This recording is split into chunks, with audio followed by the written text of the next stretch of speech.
நல்லா இருக்கீங்களா? நல்லா இருக்கேன். அப்புறம் எப்படி போயிட்டு இருக்கு? நார்மலா போயிட்டு இருக்கு. சரி.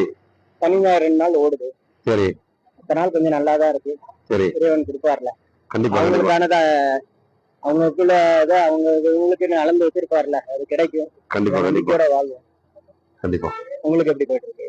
பரவாயில்ல, நல்லபடியா போயிட்டு இருக்கு. நல்ல காரியம். ஃபர்ஸ்ட் ஆஃப் ஆல் சூப்பரா பண்ணிட்டு இருக்கீங்க எல்லாருக்கும். கண்டிப்பா. உங்களோட ஐடியா ஃபாலோ பண்ணிருக்கேன். அதனால நம்ம கொடைக்கானலை பத்தி 4 பேர் தெரிஞ்சுக்கிடுவாங்க. 4 பேர் தெரிஞ்சுக்குவாங்க. இது கெஸ்ட்டுக்கு வந்து வரக்கூடிய சுற்றுலா பயணிகளுக்கு வந்து வரும். நல்ல பதிவாக அதெல்லாம் நீங்க வந்து கவலைப்படாதீங்க. ஆமா ஆமா.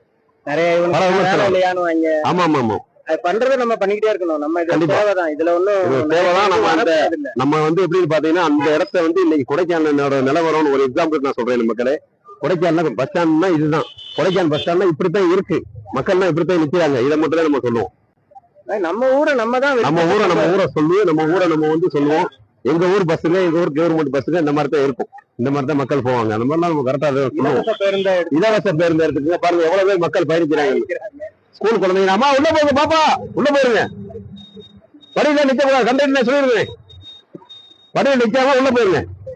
சேஃப்டியா போகணும். அதனால வந்து வரக்கூடிய நண்பர்கள், சுற்றுலா பயணிகள் கொடைக்கானலுக்கு வந்தீங்கன்னா வேற எங்கேயாவது வித்தியாசமான இடம்லாம், டிஃபரெண்டான இடம்லாம் நீங்க போகணும்னா எங்கிட்ட கேளுங்க.